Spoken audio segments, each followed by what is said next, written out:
আসসালামু আলাইকুম এভরিওয়ান, কেমন আছেন সবাই? আশা করছি সবাই অনেক ভালো আছেন। আলহামদুলিল্লাহ আমি আপনাদের দয়ায় কিছুটা এখন সুস্থ হয়েছি। তারপর দেখেন সকালে 7টার দিকে আজকে কেন জানি অনেক তাড়াতাড়ি ঘুম ভেঙে গিয়েছিল। যেহেতু কালকে ঠান্ডার ওষুধ খেয়েছিলাম, অনেক তাড়াতাড়ি ঘুমিয়ে গিয়েছিলাম। তো এই যে দেখেন আমি আপনাদেরকে দেখাচ্ছি কাঠবিড়ালি। তো আমাদের এখানে কিন্তু কাঠবিড়ালি অনেক আছে। দেখেন কি সুন্দর করে কাঠবিড়ালিটা এক বিল্ডিং থেকে আরেক বিল্ডিংয়ে চলাফেরা করতেছে। ওরা পোকামাকড় খায়, তো সে কারণেই পোকামাকড় খুঁজতেছে হয়তোবা। তো আমিও সকালবেলা উঠে দেখি কাঠবিড়ালি। তো এটা কিন্তু আমাদের আম গাছেই থাকে। তো সব সময় কাঠবিড়ালি কিন্তু আমি রেকর্ড করার সময় কিন্তু কাঠবিড়ালির আওয়াজ পাবেন আপনারা। তো এই তো আপনাদের সাথে শেয়ার করলাম। তো আজকে ভাবছি রাতে রান্না করব টেন্ডে দিয়ে, মাছ দিয়ে। তো এখানে টেন্ডেগুলো আমি এখন কেটে নিব। এই যে বন্ধুরা, এই তো আমি কেটে নিচ্ছি আর ছিলকাগুলো আঁশগুলো এইভাবে ছাড়িয়ে নিচ্ছি। এই যে বন্ধুরা দেখতেই পাচ্ছেন আমার কিন্তু একটা আওয়াজ হচ্ছে, এটা হচ্ছে কাঠবিড়ালির ডাক। আমি পাশে বসে রেকর্ড করছি আর কাঠবিড়ালি পাশের বিল্ডিংয়ে বসে বসে ডাকতেছে। তো এই তো বন্ধুরা, প্লিজ বন্ধুরা স্কিপ করে সম্পূর্ণ ভিডিও দেখবেন না।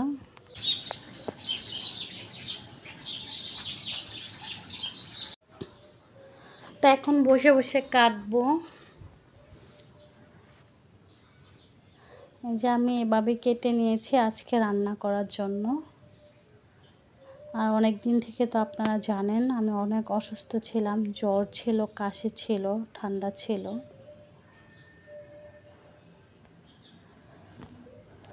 আসলে সুস্থতা যে কত বড় একটা নেয়ামত, অসুস্থ না হলে বোঝা যায় না। অনেক কষ্ট করে এর আগের দিন রান্নাবান্না করেছিলাম, অনেক কষ্টই হয়েছিল রান্নাবান্না করতে। করার আছে, রান্না তো করতেই হবে, খেতে তো হবেই।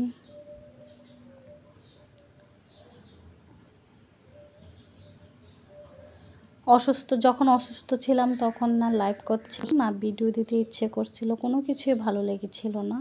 তো এই তো আমি কেটে নিলাম। আমার গলা কিন্তু এখনও পুরোপুরি সারে নাই, এখনও অনেক ঠান্ডা লেগে আছে আমার।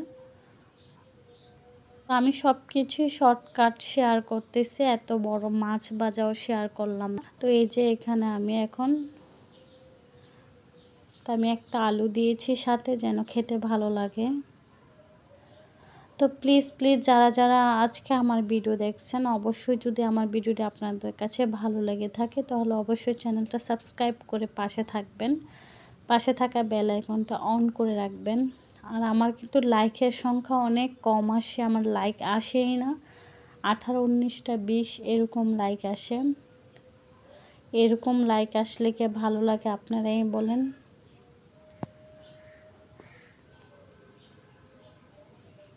কচুরমুখী দিয়ে ডাল আপনারা কে কে খেয়েছেন কমেন্ট করে অবশ্যই জানাবেন। আর আমার কিন্তু এই কচুরমুখী দিয়ে, মাছ দিয়ে, ইলিশ মাছ দিয়ে আমি কিন্তু সিদ্ধটা দেখাই নাই। কচুরমুখীটা কিন্তু অথবা কচুর ছড়াটা কিন্তু আমি সিদ্ধ করে নিয়েছিলাম। সিদ্ধ করে আমি আঁশগুলা ছাড়িয়ে এভাবে আমি এই যে কিভাবে দেখেন আমি ডালটা রান্না করছি। আপনারা যারা হয়তোবা বেচালার বাইয়েরা পারেন না, তারা আমার কাছ থেকে শিখে নিতে পারেন। আর অনেক আপুরা আছেন আপনারাও হয়তোবা পারেন, তো নতুন যারা রাঁধুনি আছে তারাও শিখে নিতে পারেন। তো এখানে আমি হলুদ, মরিচ, লবণ দিয়েছি, আর কিছুই দিনে পেঁয়াজ দিয়েছি, রসুন বাটা দিয়েছি এখানে। দিয়ে এই যে আমি এভাবে একটু পানি দিয়ে হাত দিয়ে এভাবে কচলিয়ে নেব। এটার মধ্যে কিন্তু আপনারা চাইলে টক জাতীয় কিছু দিতে পারেন, আপনারা চাইলে আম দিতে পারেন অথবা কামরাঙ্গা, মানে টক জাতীয় আপনাদের হাতের কাছে থাকলে কিছু দিতে পারেন। খেতে কিন্তু খুবই টেস্ট লাগে। আসলে আমি যে রেকর্ড দিচ্ছি আমার কিন্তু অনেক কষ্ট হচ্ছে, আমার গলাটা এখনও ভালো হয় নাই, আমার ঠান্ডা লেগে আছে এখনও। তো এটার মধ্যে আমি একটা মাছ ভাজি করে দিয়ে দিলাম, খেতে ভালো লাগবে। আর এভাবে অবশ্যই রান্না করবেন, অনেক ভালো লাগে খেতে, আমি অনেক পছন্দ করি।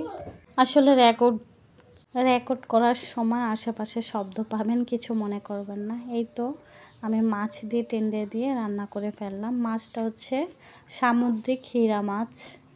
এটা কিন্তু দেখতে অনেকটা তেলাপিয়া মাছের মতো, আসলে এটা তেলাপিয়া মাছ না, এটা হচ্ছে সামুদ্রিক হিরা মাছ। যে কচুরমুখী ডালটা আমি রান্না করছি, এখন এটা আমি তেলের মধ্যে বাগার দিব, আপনারা দেখতেই থাকেন। আর যারা যারা খেয়েছেন তারা কিন্তু অবশ্যই কমেন্ট করে জানাতে ভুলবেন না। তো আমি কাঁচামরিচ দিয়ে দিলাম এইভাবে। তো আমি এখানে কিন্তু আবারও পেঁয়াজ এবং কি রসুন দিয়ে এটা তেলের মধ্যে দিব, তেলে দিব ডালটাকে।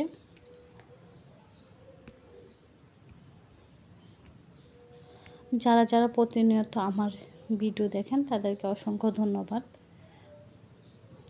এই তো আমার ডাল রান্নাটা কিন্তু হয়ে গিয়েছে মাশাআল্লাহ, কচুরমুখীর ডাল। তো এভাবে কিন্তু আমি উপর দিক দিয়ে ধনিয়া পাতা দিয়েছি, ধনিয়া পাতা দিলে ভালো লাগে খেতে।